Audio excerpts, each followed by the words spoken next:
Hello everyone, it's Lisa, and today on DoodleDrawArt I'm going to show you how to make this really cool birthday card. What you're going to need is a ruler, some cardstock paper, and some in two colors, a background color and your color that you're going to draw on. And then you're also going to need the colors of the rainbow in markers, or any colors that you choose, and some scissors. And of course, your standard writing tools, pencil, eraser, and marker. Alright, so to get started with this, what I'm going to do first is I'm going to fold my background paper in half. So I'm just going to fold this standard sized sheet of cardstock in half, and I'm going to use it in this direction. The next thing that I'm going to do is I'm going to cut a white piece of paper to use as an overlay.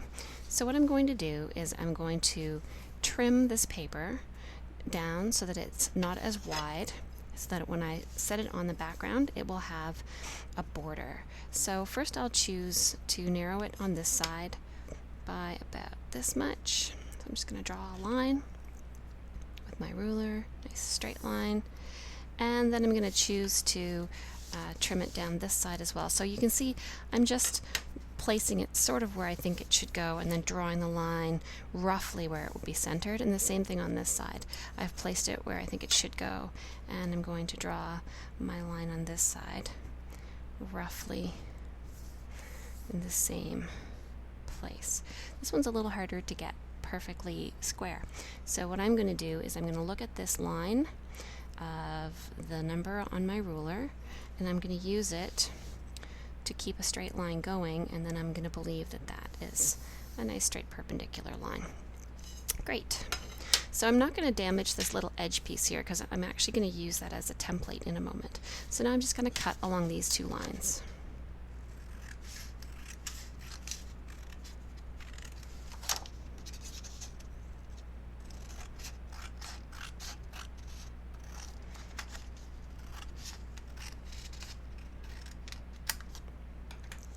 Alright, so this is going to be the front of our card, and it's going to center on just like this.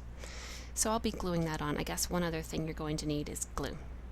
And so then what I'm going to do is I'm going to design the front of the card with the candles. So I'm just going to move this aside for a moment, and what I'd like to do is place 7 candles across the center of this card.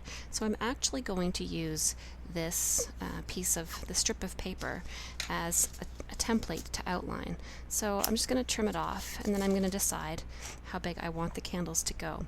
I do want them to fill up the page most of the way, so about this high would be good. So I'll just trim off the bottom a little bit. And then I want to fit 7 of them on here, so I'm going to place one in the middle, and I'm going to see if I could place 3 more on each side and still be filling out the page. So I have 1, and then if I leave a space, I would have 2, and leave a space, 3, and leave a space, and I do have enough room to fit all of these cards, all of these candles on the front. So what I'm going to do now is I'm going to find the middle. It doesn't have to be the perfect middle, just approximately the middle, and I'm going to place my first candle here. If you do want it to be the middle, what you need to do is measure the size of your page. You can measure it in inches and divide by 2, or measure it in centimeters and divide by 2, and then just line up your first candle at the spot, which is the middle. Okay, so what I'm going to do is I'm going to trace around this candle with my pencil and straight down. See, now all my candles are going to be the same size because I'm tracing around my template. Just make sure to keep your template nice and firmly placed against your paper. Alright, so now I'm going to continue placing candles, and I'm just going to leave a little space between each one. I'll do this in time lapse.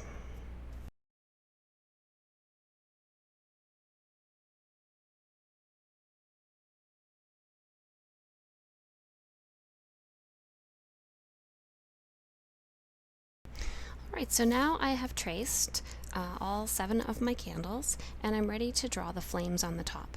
So first thing I'll do is draw the wick, just a small line pointing up from the center of each candle. And then I'll draw a teardrop shape for the wick of each candle. So my wick, my teardrop shape will start up just above the tip, and it doesn't have to be perfect, it just has to swoop down and back up. I'll do that for each one. And it's okay if they're all a little bit different, because after all, each flame is going to be its own unique shape. I'm going to try to make them pretty much the same. And if you really wanted them all to be the same, you could do the same thing we did with the candles and make a little template that you would trace, cut out and trace. Great. Okay, so now the message on the card is going to be, the more candles, the bigger the wish. So I'm going to choose where I'd like that to go, and I think I'll write it right over here. So I'll write it across here, and I'm just going to use my best printing. I'll be going over this with marker after, and I'll be erasing some various things here as well. So here we have the more. Now I'm going to put the word candles in large printing. So candles, using capitals.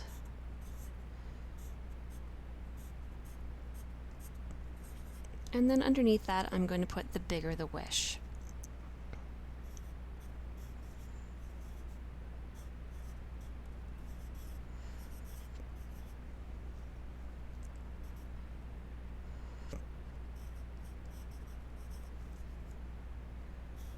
And I'll put that in nice big letters with an exclamation point after. Alright, so now I can just frame this in with what looks like maybe a gift tag coming down like this and over. See, I'm doing this after I wrote the words, because if I did it before, it might not be centered. Okay, so now I'm going to use my marker, and I'm going to outline all of these in permanent marker. So I'm going to use black here, and I'm going to use the color, the marker color for all of these, the marker color that I'm going to be coloring them in with. And I'm going to leave this whole section white when I color it. It's just to show that it's sort of a gift tag. So I'll do this in time lapse using 2 different black markers and also some colored markers.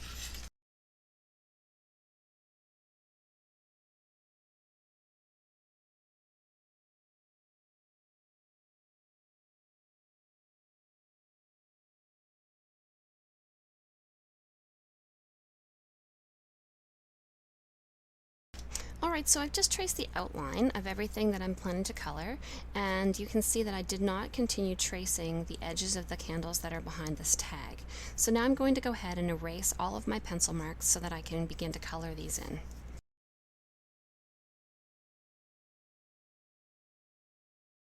Alright, so you'll want to make sure that if you've drawn really dark lines that you press really firmly with your eraser to give this a very professional look. The less lines you see of pencil underneath, the more professional it will look. So what I'm going to do is, to decorate the flame, I'm just going to add some orange in the bottom edges of each of these flames before I finish coloring it in with yellow. Flames are often darkest at the bottom, which is why this orange will be coming into the bottom of the flame. You can make it come up the other side a bit too.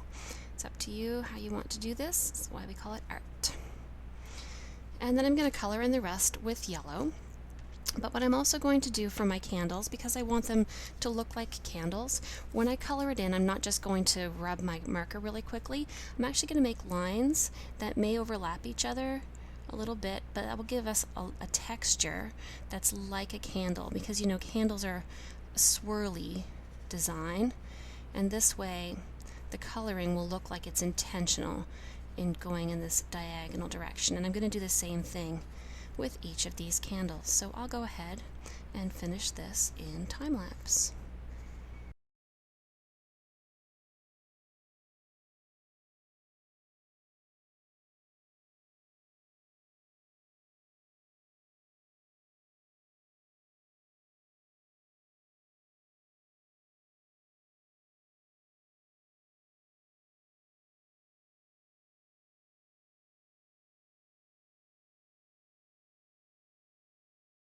Alright, so I finished coloring all of my candles and now I'm ready to glue my art onto the front of my card. I think it does two things if I do the art separately on this white paper. One, it gives me a chance to make a mistake and start again without ruining my whole card. And the other one is it gives it a frame around the edges when I've got it placed. So I'm just going to put some glue on here. It's super important to get the glue in the corners if you want your card to stay on nicely. Alright, so now I'm just going to place it in the center using my eyeball, doing the best I can to center it. That looks good. And then I'm going to press it flat. And so now on the inside, we could do the same thing. We could put another piece of white paper to fill the middle, and we just have to think up a greeting. But the first thing this needs to dry. So I'm going to take a break and come back with the inside. Alright, so I have a piece of paper cut to put on the inside of my card, and there are a couple things you could write in here. You could write something like, getting luckier every year, or you could write something like, look how lucky you are now. So I think that's what I'll put on the inside.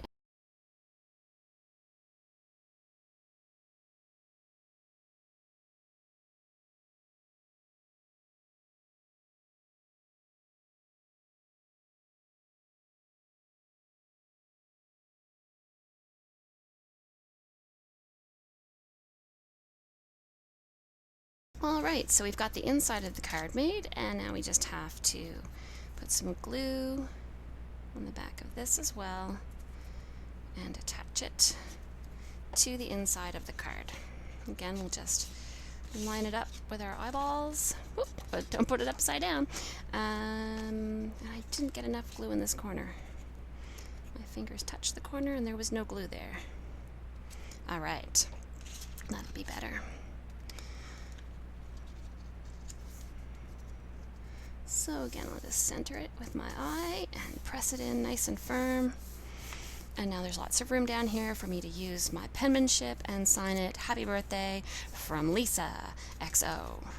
Alright, so if you have someone in your life that you need to make a birthday card for, this would be good for just about anyone.